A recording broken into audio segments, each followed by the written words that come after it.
Imagine this. You're sitting alone in your room late at night, scrolling through your phone, when suddenly a story pops up that seems like something out of a horror film. Only this time, it isn't fiction, it isn't scripted, and it isn't safe to shut off when it gets too intense. This is a true story, one so chilling it will stay with you long after you hear it. Welcome to the Twisted Minds, where we bring you real crime stories that no movie could ever top. Before we begin, I want to ask you to hit the like button and subscribe to our channel, because the story I'm about to share will leave you stunned, and you'll want to be here for more of these untold cases. The Hamilton family seemed like the kind of people everyone wished they could be. They lived in a modest home in a quiet town, nothing extravagant but warm and welcoming. John Hamilton, the father, was known as a hard-working man at the local manufacturing plant. Margaret, his wife, had a gentle spirit that made her beloved at the church, where she volunteered almost every week. Together they had 2 children, Daniel, a curious 12-year-old with a love for science experiments, and Sarah, just 9, who was described as a sweet, shy little girl who loved painting. To the outside world, they were the picture of an ordinary, happy family. Neighbors would often wave when John mowed the lawn or stop by to drop off cookies Margaret baked during the holidays. They were normal, relatable, human. But as is often the case in stories like this, perfection is a mask that hides the darkness no one dares to look for. There were whispers of arguments late at night, sharp words that carried through thin suburban walls. Margaret sometimes looked more tired than she should have, her smiles not reaching her eyes. John seemed distracted, burdened by something he never spoke about openly. Still, no one pressed too hard. People assume every family struggles, and in small towns, curiosity only goes so far before it feels like intrusion. So the Hamiltons' cracks were overlooked, brushed aside as private matters that didn't concern anyone else. Then came the night of February 12, 2009, a night so brutal it would erase the illusion of harmony forever. Outside, the town was wrapped in silence, a thick winter storm covering the streets in ice and snow. Most people were asleep, tucked in their beds, unaware of the horror about to unfold only a few doors away. At exactly 3:02 a.m., the calm shattered with a desperate 911 call. The voice on the line was frantic, nearly incoherent. "Help us, please! My family is gone!"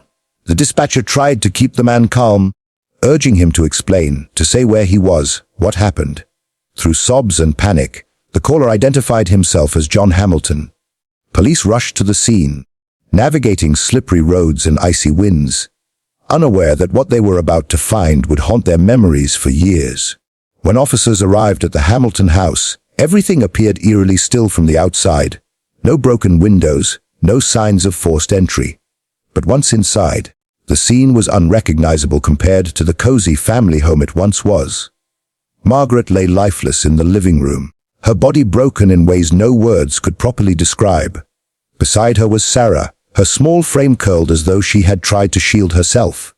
Upstairs, 12-year-old Daniel was found in his room, the walls marked with violence no child should ever endure. Each had suffered brutal injuries, the kind detectives later admitted were among the worst they had ever seen. Yet in the middle of this nightmare, one person remained untouched by death, John himself. He sat slumped against the wall, his clothes soaked in blood, his face pale and hollow. His eyes, wide and glassy, darted back and forth like a man who had just survived the impossible. He told officers an intruder had broken in, slaughtered his family, and fled before he could do anything to stop it. He begged them to believe him, his voice cracking with desperation. But even in those first moments, something about his story didn't quite add up. Why was there no forced entry? Why had the intruder left John alive while wiping out the rest of the family?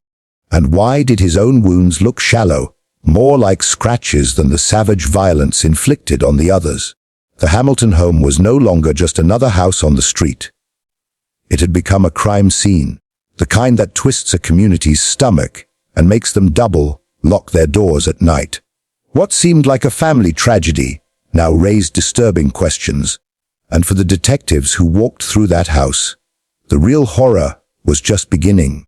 The town woke up that morning to flashing police lights reflecting off the snow and whispers spreading faster than the storm itself. News traveled quickly in a small community, and by sunrise, everyone knew something terrible had happened inside the Hamilton home. Neighbors huddled at the edge of the street, clutching their coats tighter, staring at the yellow tape that now sealed off what they once thought was a picture-perfect family residence. The whispers carried words like murder and intruder, but no one knew the full story yet. What they didn't realize was that behind the doors of that house, investigators were piecing together a scene that defied the simple explanation of a random break-in. From the very first look, nothing seemed to fit the story John Hamilton told. Officers noticed that every door was locked from the inside. The windows were shut, no glass shattered, no pry marks on the frames. If an intruder had entered, how had they managed to vanish without leaving the slightest trace in the snow-covered yard? Detectives exchanged uneasy glances, each silently asking the same question. Was the killer still inside the house, or had the truth been sitting right in front of them the entire time? Meanwhile, John was escorted out, wrapped in a blanket, his hands trembling, his voice shaking as he repeated the same words over and over. They're gone. They're all gone. I tried to save them. His grief seemed real, but grief can be performed, and these detectives had seen enough to know that sometimes the best actors aren't found in Hollywood, but in the darkest corners of ordinary homes. The bodies of Margaret, Daniel, and Sarah were carefully examined and taken for autopsy. The brutality was shocking. Margaret's injuries suggested she had fought desperately, struggling against her attacker with all her strength. Sarah's wounds were smaller but no less horrific, and the positioning of her body suggested she had tried to protect her mother. Daniel's room told a different story. Signs of a violent struggle, items knocked over, and walls marked with stains that confirmed he hadn't gone down without resistance.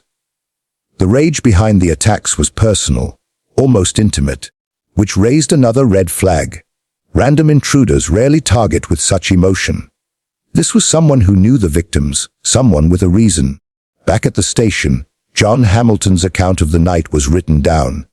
He claimed he had woken up to noises downstairs, rushed to investigate, and found a masked man attacking his wife. He said he thought the intruder was injured, but somehow survived. Then, according to his version, the intruder ran away before John could stop him. He insisted he loved his family, that he would never harm them, that someone else had done this. But detectives pressed him on the details. How did the intruder enter without breaking in? Why were his scratches so shallow, while his family endured savage brutality? Why had his clothes been soaked in blood when the patterns suggested? He hadn't been standing near them at the moment of attack, but hovering over them afterward. His answers grew weaker, his story shakier, until even the officers in the room began to suspect that the man in front of them was not a survivor, but the very person responsible. The autopsy reports came back within days, and with them, the cracks in John's story widened. The medical examiner confirmed that the angle and force of the injuries matched someone of John's size and strength. The shallow cuts on his own body were consistent with self-inflicted wounds, deliberate but not life-threatening, designed to make him look like a victim. Blood spatter analysis painted an even darker picture. Patterns on his clothes suggested he had been standing directly over Margaret when the blows were delivered, despite his claims of fighting from across the room. The evidence wasn't just pointing toward him, it was screaming his guilt. Meanwhile, detectives dug deeper into his personal life, searching for a motive. What they found made the community's stomachs turn even more.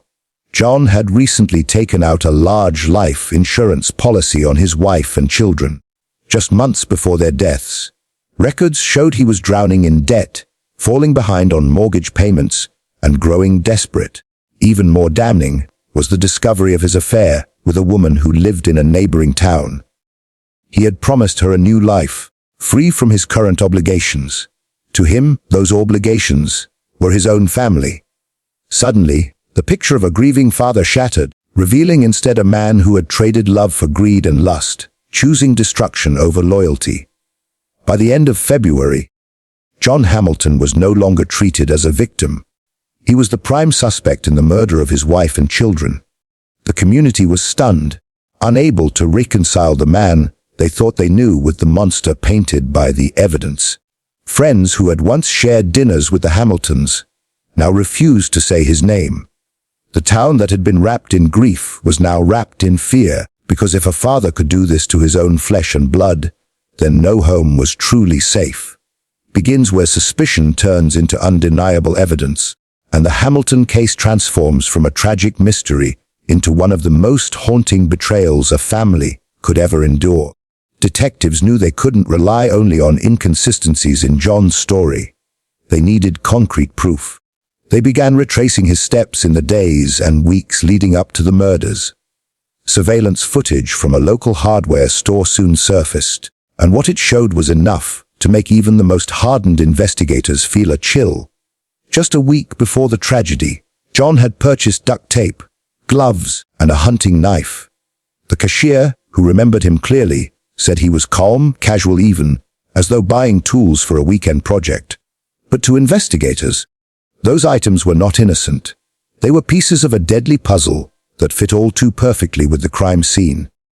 Next came his phone records. Late night calls and text messages to his mistress painted the picture of a man torn between desperation and fantasy. In one of the deleted but recovered messages, John wrote, "Soon we'll have the life we always wanted. No more obstacles." To her, those words may have sounded like a promise of a future together. To detectives, they read like a chilling confession. His family wasn't just an obstacle in his marriage, but an obstacle in his life.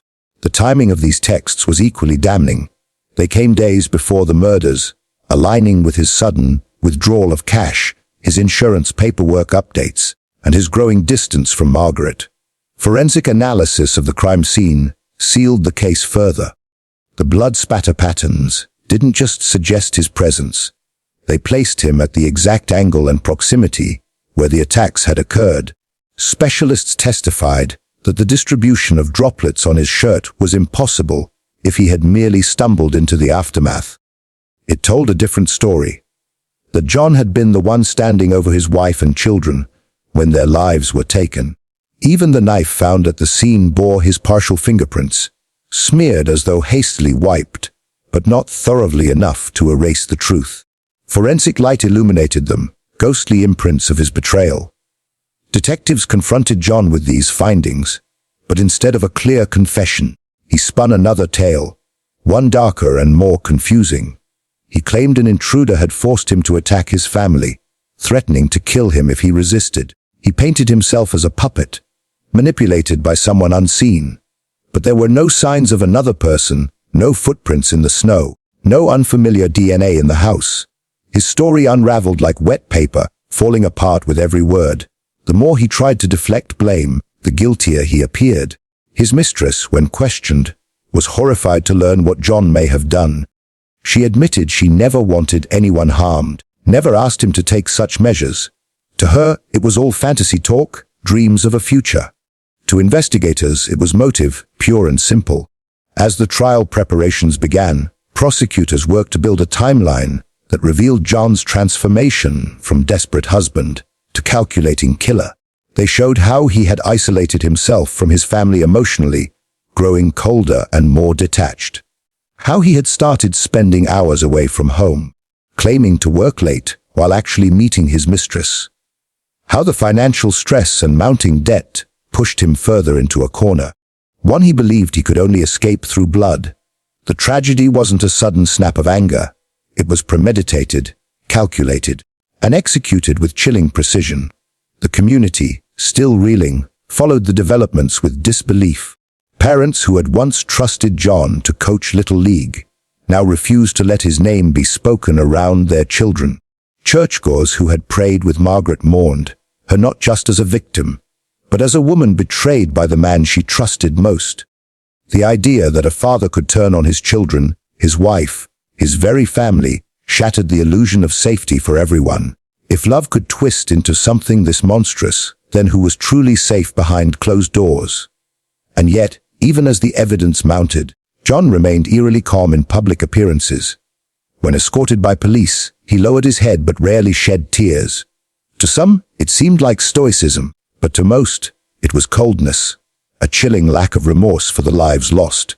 His image shifted from grieving father to a man painted in darkness, and no one could deny it any longer. By the time he stood in court, he wasn't just John Hamilton. He was the man who had traded family for money and lust, a father who had chosen destruction over love. The trial of John Hamilton was the moment the quiet town had been waiting for, though no one truly wanted to hear the details laid bare in a courtroom. It began in early autumn, months after the crime, yet the grief was still fresh. The courthouse filled with neighbors, journalists, and people who had never even met the Hamilton family, but felt compelled to witness justice for Margaret, Daniel, and Sarah. The air inside was heavy, the kind of silence that carries both anticipation and sorrow. John walked in, shackled, dressed in a plain suit, his expression unreadable. Some said he looked calm, others insisted it was the face of a man who felt no remorse.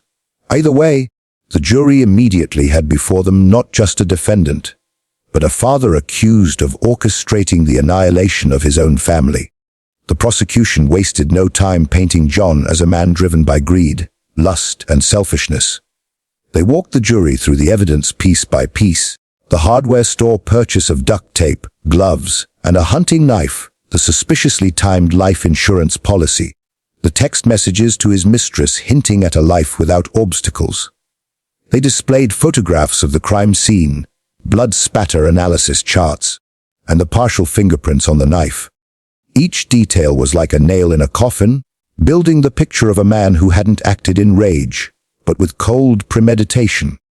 The prosecutor's voice trembled with anger when describing the brutal injuries inflicted on Margaret and the children, reminding the jury that this wasn't just about evidence, it was about lives stolen in the most horrific way imaginable. John's defense team, however, clung to a different story.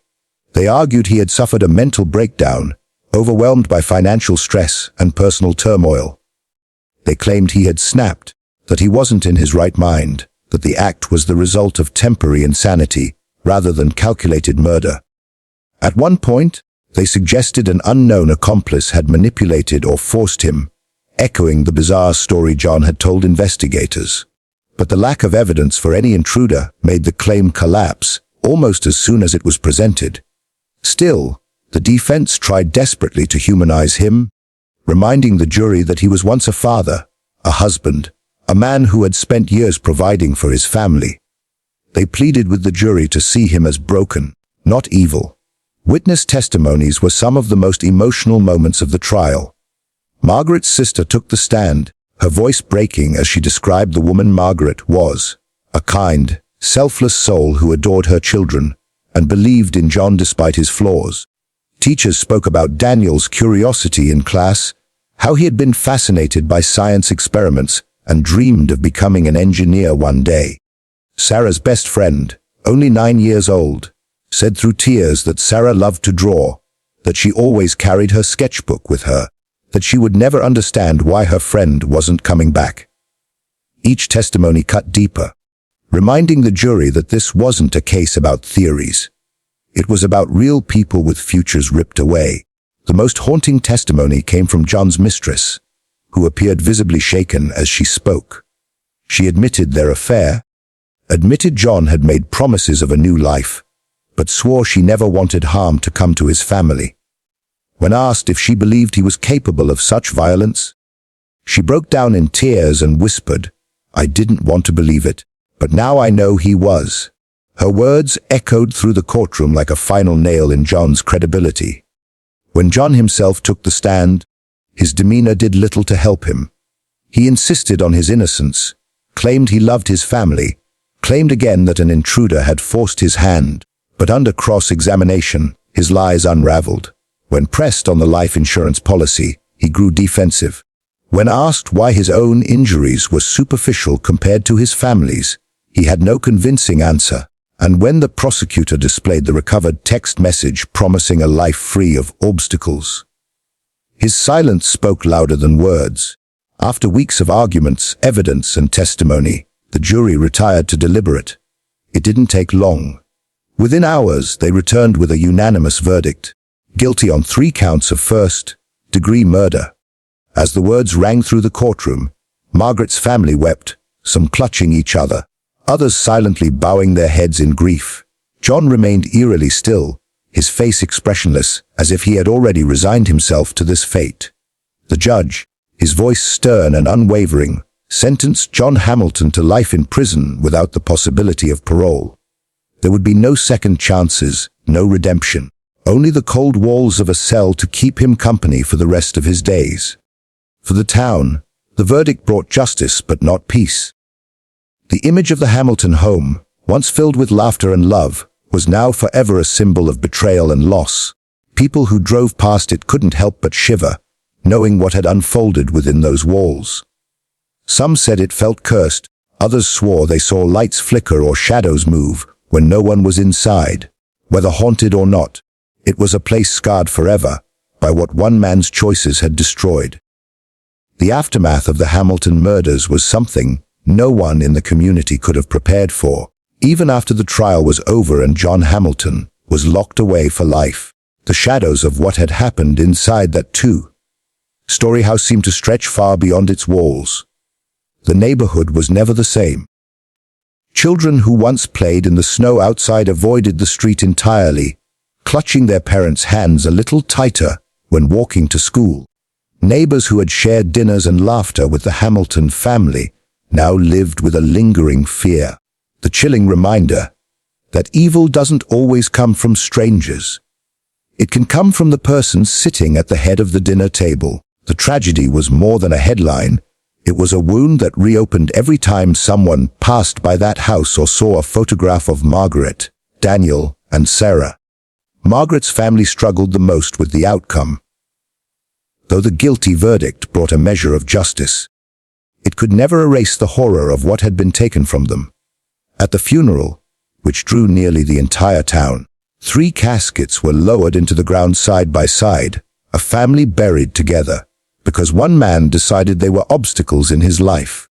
People who attended said it was one of the most heartbreaking sights they had ever witnessed. The small white casket for Sarah, placed between her mother and brother, as though even in death, the family was trying to protect her. Friends and relatives laid flowers, photographs, and handwritten notes on the graves. The tears that fell that day were not just for lives lost, but for futures stolen. Daniel's dreams of becoming an engineer, Sarah's love for painting, Margaret's kindness that touched everyone she met. For John, prison became a world of silence and isolation. Inmates who heard about his crimes treated him with contempt. Whispers spread that he woke screaming at night, haunted by the echoes of the screams he caused, though no one knew whether those nightmares were genuine or simply another performance. Guards described him as quiet, withdrawn, rarely interacting with others. To some, this was justice in itself, a man condemned to live every day with the weight of his actions pressing down on him. Stripped of the freedom he had once destroyed his family to gain, his mistress vanished from public life, moving away from the town, forever scarred by the role she unintentionally played in the case. She lived with the guilt of knowing her presence had been twisted into a reason for murder, even if she had never asked for it. The Hamilton house, left empty after the crime, gained a reputation all its own. Though it was eventually sold, the new owners claimed strange things happened inside. Lights flickered without reason, footsteps echoed in hallways when no one was there, and doors creaked open in the middle of the night. Some dismissed these as stories fueled by fear, while others believed the house carried the weight of what had happened. Whether haunted by spirits or simply by memory, the walls seemed to whisper of the violence they had once witnessed. To this day, locals avoid walking too close at night, convinced the house itself has absorbed the darkness that unfolded within it. But beyond the chilling details, the lesson of the Hamilton tragedy is what lingers the most. It reminds us that danger does not always come in the form of masked intruders or shadowy strangers. Sometimes, it comes from the very people meant to protect us. The betrayal of trust is what makes this story so haunting. Margaret and her children believed they were safe with John, never knowing he was planning their end. That betrayal is what keeps this story alive in the town's memory, long after the headlines faded. And that's where we leave you with this story, one that proves real life can be far more terrifying than fiction. This was not a movie, not a script, but the destruction of a family by the one person who should have loved them most. Evil wore the face of a husband, a father, a neighbor. It is a reminder to never take safety for granted, to remember that sometimes the darkest monsters live in plain sight. If this story left you with chills, then I invite you to hit the like button and subscribe to the Twisted Minds. Here we uncover the truths that many would rather keep buried, stories that shock, disturb, and remind us of how fragile trust really is. Because in the end, the scariest stories aren't made in Hollywood. They're lived by real people, in houses just like yours, in towns just like mine. And that is why no movie can ever top this chilling true story.